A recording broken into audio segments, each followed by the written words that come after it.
Olá, boas-vindas à nossa conversa de hoje.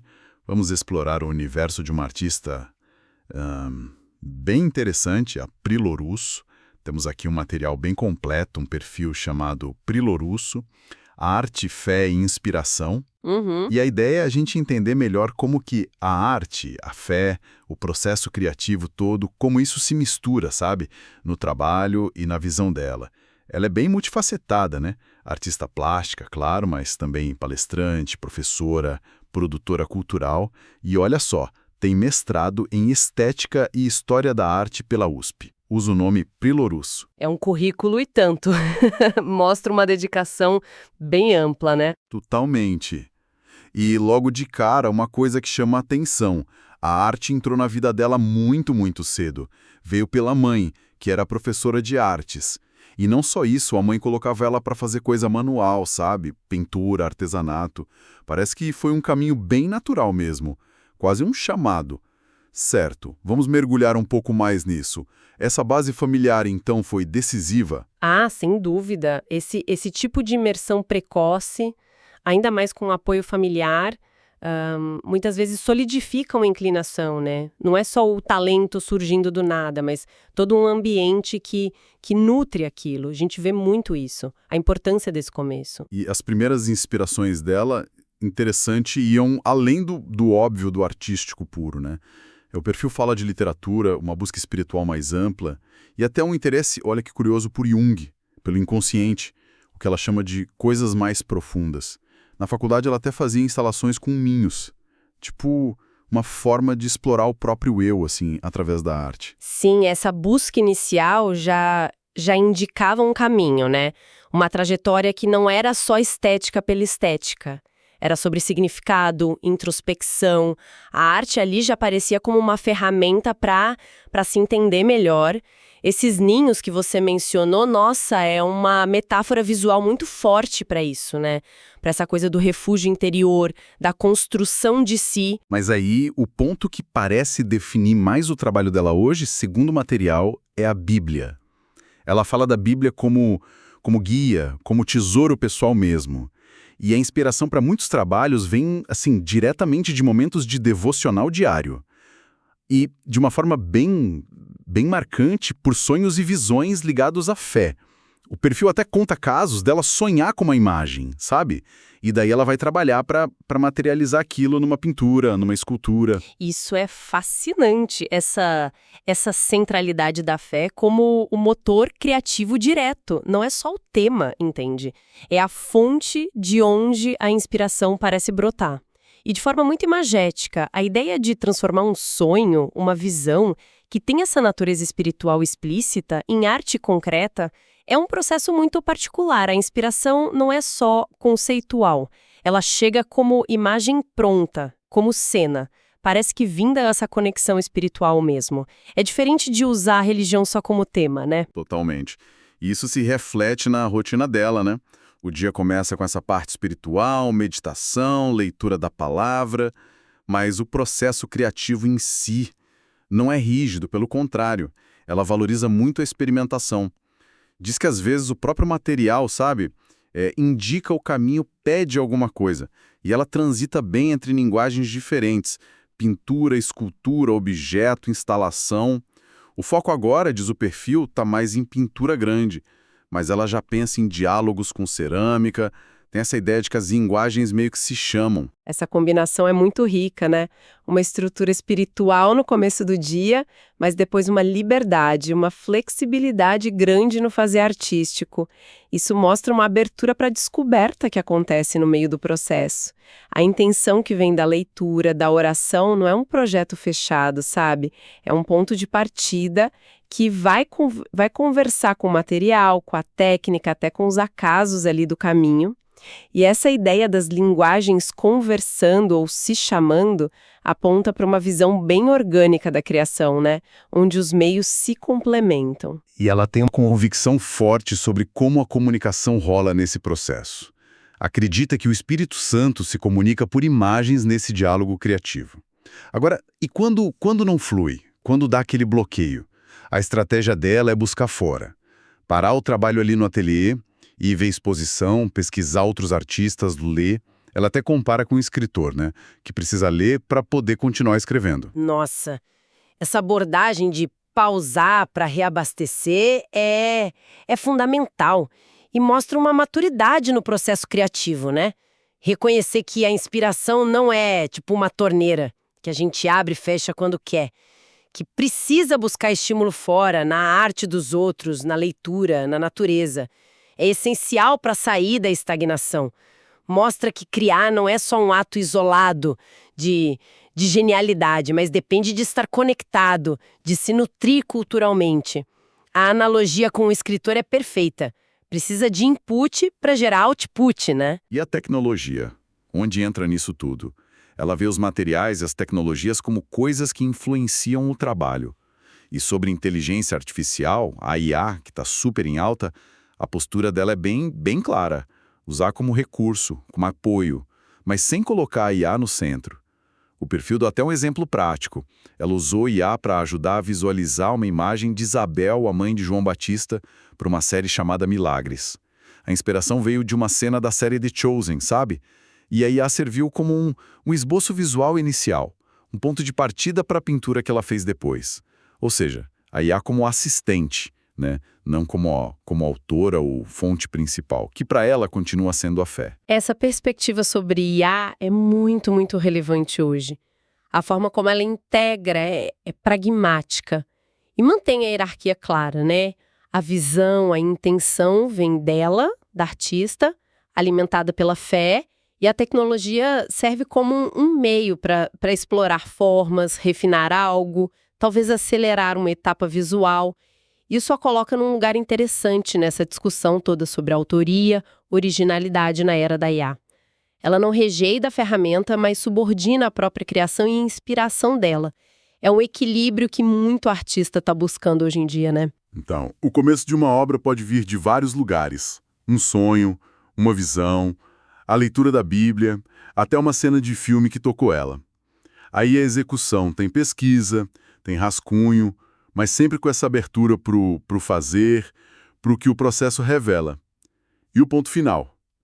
Como ela sabe que acabou, a resposta dela é direta. Intuição. Ela fala que sabe que acabou quando o meu olhar diz, agora chega. Essa questão da intuição, para finalizar, é muito central na arte, né? É quase um conhecimento que está no corpo desenvolvido com a experiência. Uma sensibilidade para perceber quando a obra chegou num ponto de equilíbrio, quando a tensão está certa, quando a mensagem ou a sensação que ela queria tá ali. Não dá para medir com régua, né? É um julgamento interno do artista. Explicar como se sabe é difícil, mas o artista, ele sabe. É aquele saber da prática intensa.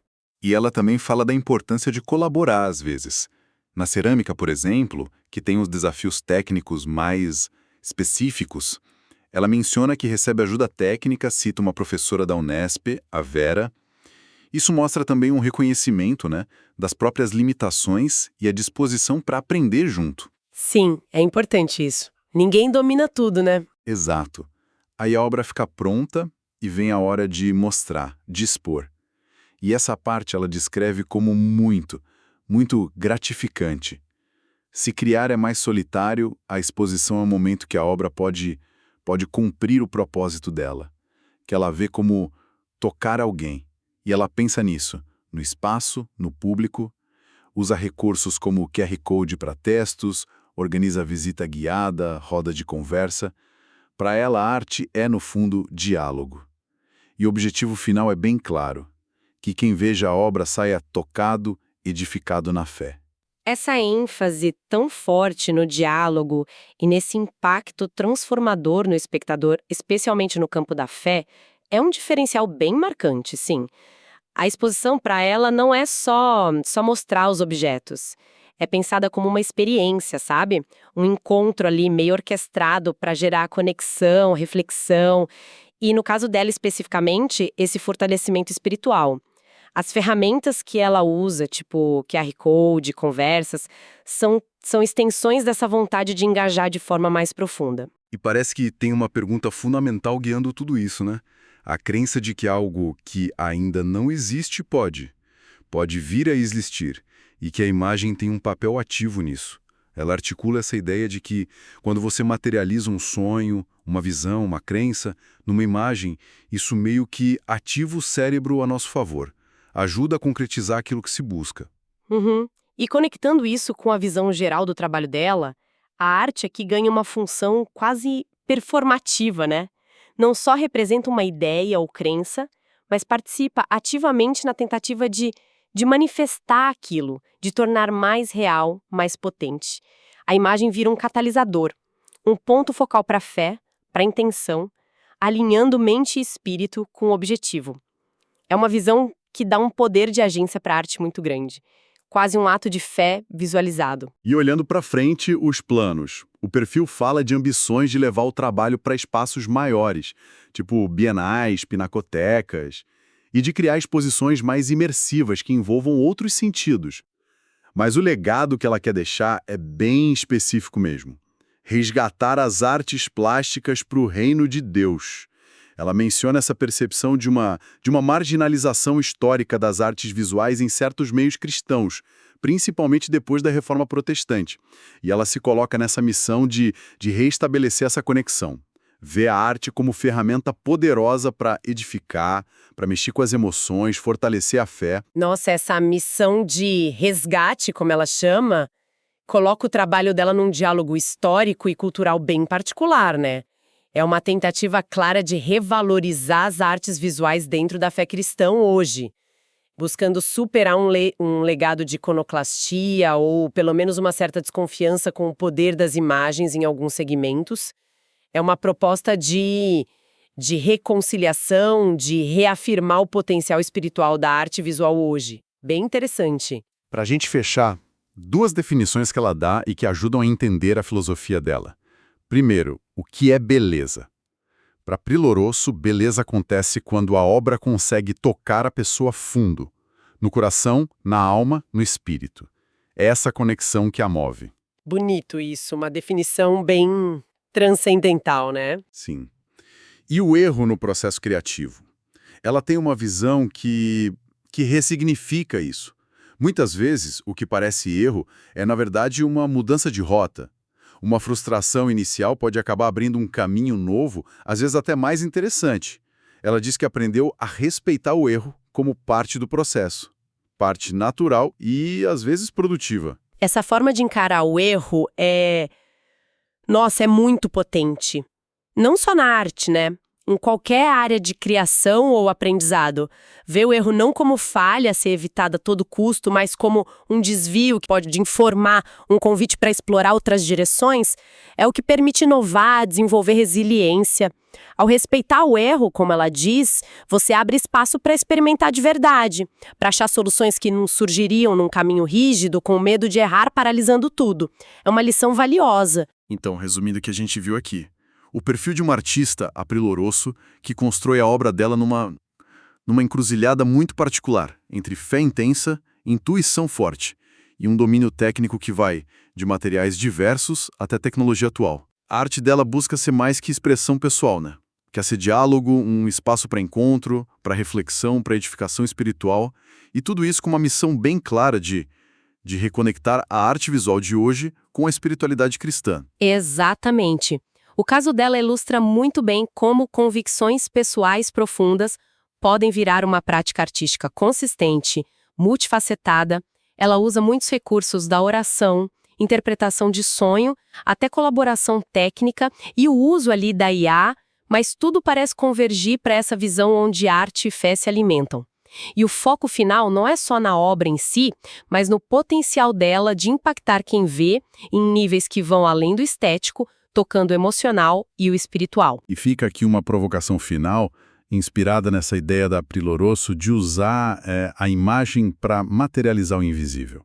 Pensando na área de cada um que está ouvindo, que sonho, que objetivo abstrato, que conceito poderia talvez ganhar mais força, mais clareza, mais foco, se fosse traduzido numa imagem? Mesmo que seja só um exercício mental ou um rabisco rápido num papel. Como que uma imagem poderia ser uma ponte entre o que a gente concebe e o que a gente busca realizar? Fica a reflexão. Boa pergunta para levar. Com isso, a gente encerra a nossa conversa sobre Priloroço. Até a próxima. Até!